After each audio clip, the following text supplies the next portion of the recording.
Assalamualaikum warahmatullahi wabarakatuh. Bismillahirrahmanirrahim. Anak-anak, kali ini kita bertemu kembali dalam pembelajaran pendidikan agama Islam. Kali ini kita sudah memasuki bab 7 yang berjudul Ayo Belajar Al-Quran.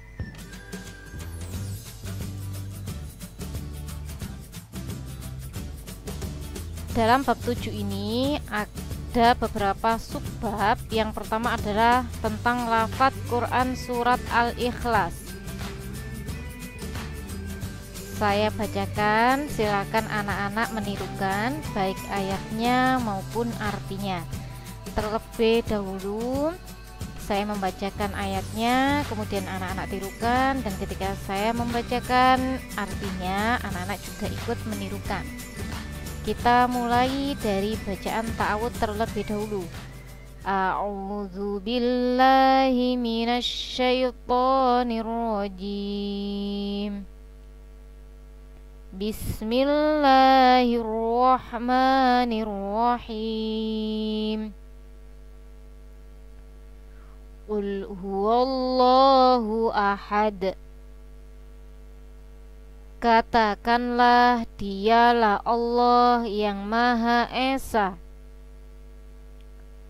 Allahus Shomad. Allah tempat kita memohon atau bergantung. Lam yalid walam yulad. Dia tidak beranak dan tidak diperanakkan. Walam yakul lahu kufuwan ahad. Dan tidak ada seorang pun yang setara dengan dia. Shadaqallahul azim. Ya, begitulah anak-anak. Untuk penjelasannya coba kita perhatikan bersama-sama ayat pertama. Qul huwallahu ahad. Katakanlah, dialah Allah yang Maha Esa. Berarti Allah itu Esa. Esa artinya tunggal atau satu. Tidak ada Tuhan lain selain Allah. Maksudnya seperti itu. Yang kedua, Allahus Shomad. Allah tempat kita memohon atau bergantung. Maksudnya adalah Allah itu tempat kita meminta pertolongan. Hanya kepada Allah lah kita meminta pertolongan. Lam yalid walam yulad. Dia tidak beranak dan tidak diperanakkan. Jadi Allah itu tidak punya anak. Dan sebelumnya Allah pun, Allah juga tidak punya orang tua. Maksudnya tidak diperanakkan, seperti itu. Allah tidak beranak dan tidak diperanakkan. Jadi Allah itu Maha Dahulu dan Maha Akhir.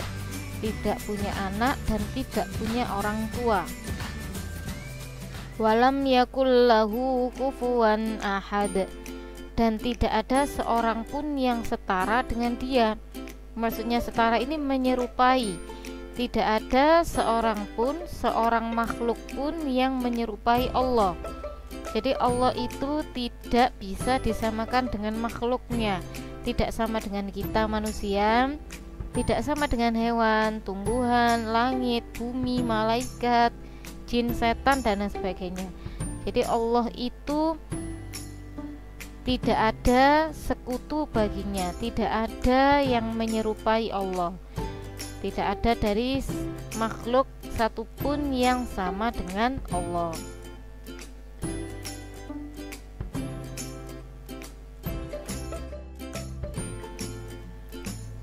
Untuk yang sub B adalah menghafal surat Al-Ikhlas, yang mana anak-anak sebelumnya pada pembelajaran sebelumnya sudah menghafal Quran surat Al-Ikhlas beserta terjemahannya. Manfaat kita menghafalkan terjemahannya juga atau artinya itu supaya kita bisa memahami makna-makna yang terkandung dalam Quran surat Al-Ikhlas. berikutnya yang sub C adalah pesan surat Al-Ikhlas. Yang pertama, Al-Quran adalah kitab suci umat Islam. Sebagaimana yang telah kita ketahui, biasanya yang kita gunakan untuk pedoman hidup, yang biasanya kita gunakan untuk mengaji adalah kitab suci Al-Quran. Yang kedua, Rasul yang menerima Al-Quran bernama Nabi Muhammad SAW.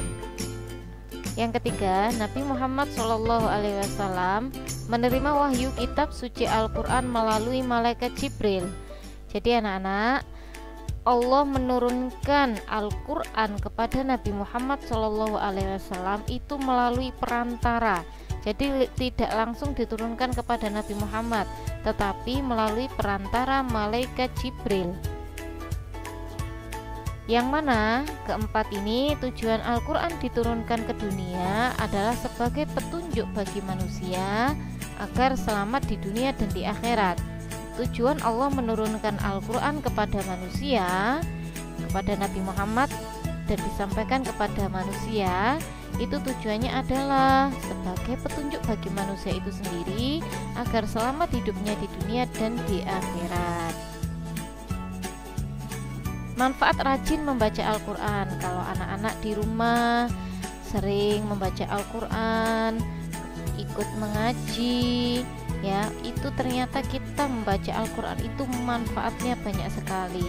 Yang pertama, kita akan mendapat pahala, hati menjadi tentram, dicintai Allah, disayang orang tua, dan mendapat petunjuk dari Allah. Itulah manfaat rajin membaca Al-Quran.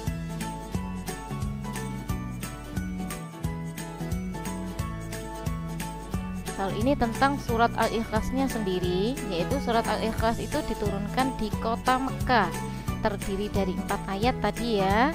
Al-Ikhlas artinya memurnikan keesaan Allah. Al-Ikhlas, ikhlas itu maksudnya adalah murni, maksudnya memurnikan keesaan Allah. Berarti Allah itu memang esa atau tunggal. Kita harus memurnikan berarti hanya percaya kalau Allah itu satu, tidak ada sekutu baginya, dan tidak ada seorang pun yang setara dengan Dia. Surat Al-Ikhlas adalah urutan ke-112 dalam Al-Quran. Anak-anak perlu ketahui bahwasanya surat dalam Al-Quran itu ada 114 surat, yang mana Al-Ikhlas ini urutan ke-112.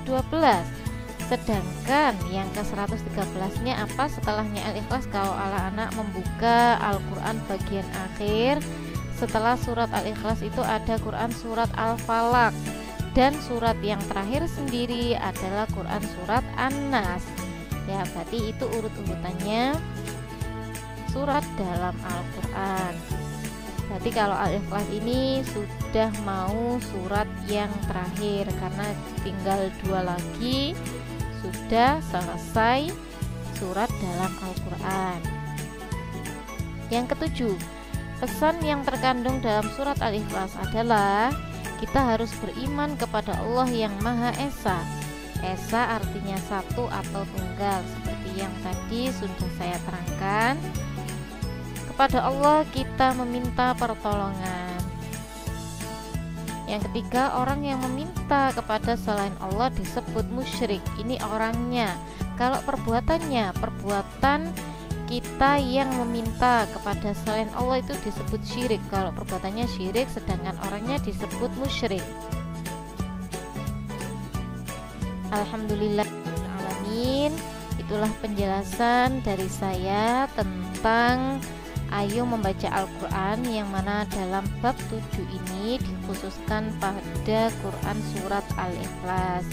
Semoga dapat bermanfaat penjelasan dari saya. Saya akhiri, wassalamualaikum warahmatullahi wabarakatuh.